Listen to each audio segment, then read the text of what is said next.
All right, Sinclair. Where'd you get it? Get what? The weed! Where did you get it? But that's a salad. Ugh! It's okay. This kid will crack eventually. But this kid's good. I know. Just let me try something. Okay. Mr. Sinclair.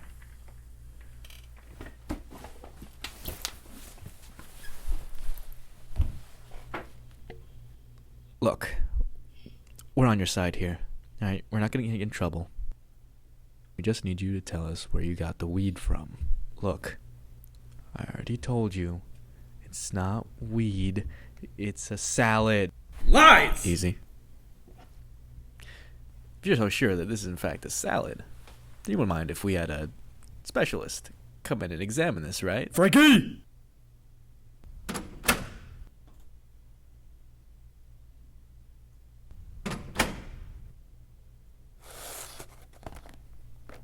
I don't know what you two have been doing here, but this is a salad.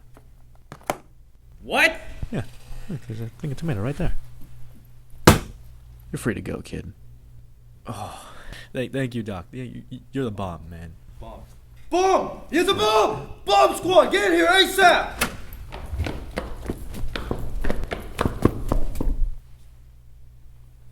Officers?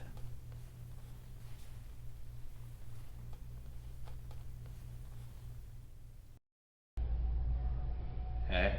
As you saw in the opening skit, we're going to be going over how to do the cloning effect. Now the first thing you're going to want to do is you're going to want to plan out your scene completely before going out and filming. There are very important guidelines you need to know in order to do a cloning video, and not following these guidelines can ruin your shot completely.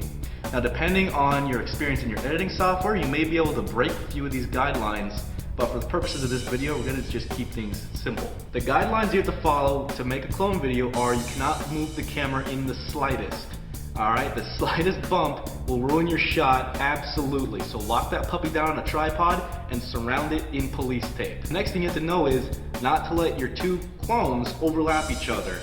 Now, if you know what you're doing in your editing software, this is one of the rules you can break, however, but that gets a bit complicated. Some other small things you want to keep in mind are shadows and lighting. These small things are easy to go unnoticed, but can make a difference in the long run if you do pay attention to them. So once you have your footage filmed, you're going to want to bring it into your editing software. Now I use Adobe Premiere Pro and Adobe After Effects, so the demonstration is going to take place in these two programs. So import your footage into Premiere Pro, and all you want to do in this program is you're just going to take the footage that you filmed and stack it on top of each other in multiple layers.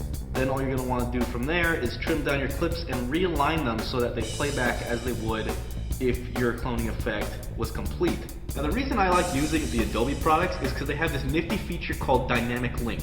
What Dynamic Link allows you to do is you can take content from one program and transfer it to a second program. Whatever you do in that second program will be automatically transferred back to the original in real time. So what we're going to do for the cloning effect is we're going to take the footage we put in Premiere Pro, we're going to transfer it to Adobe After Effects, and then via the dynamic link, whatever we do in After Effects will automatically show up back in Premiere Pro. It's a really cool feature. So highlight all that footage you want to take in the After Effects and right click on it. And you want to scroll down and click on Replace with After Effects Composition. This is going to automatically open up After Effects and it's going to create a dynamic link between the two programs. Alex is standing at the door. It's a bit creepy. Once you have your clips in After Effects, all this becomes real simple. You already have your clips aligned, trimmed, and layered to your benefit. All you gotta do now is create a mask. Now, if you follow the guidelines properly, this should become really easy for you.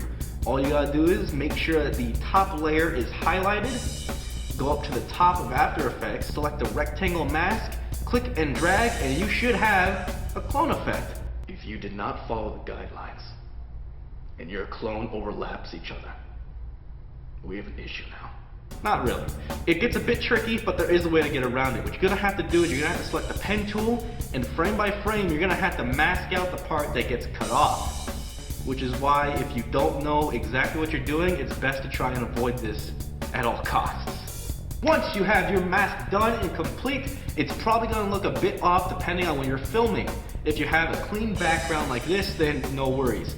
But if you're filming something complex like an interior of a room or a building, you're probably going to notice that a few things are off.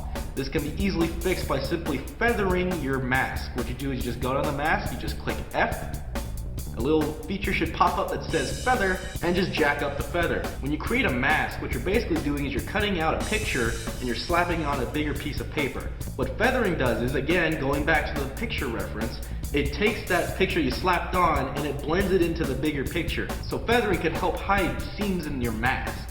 Once you're finished and satisfied with your clone effect, jump back into Premiere Pro, and thanks to the dynamic link, everything you did in After Effects should still be there in Premiere Pro. All you gotta do now is render out that thing, and you'll be good to go. So that's it for how to make a clone video. It's really easy stuff as long as you follow those guidelines. Cody, from the future, don't eat the soup. You'll thank me later.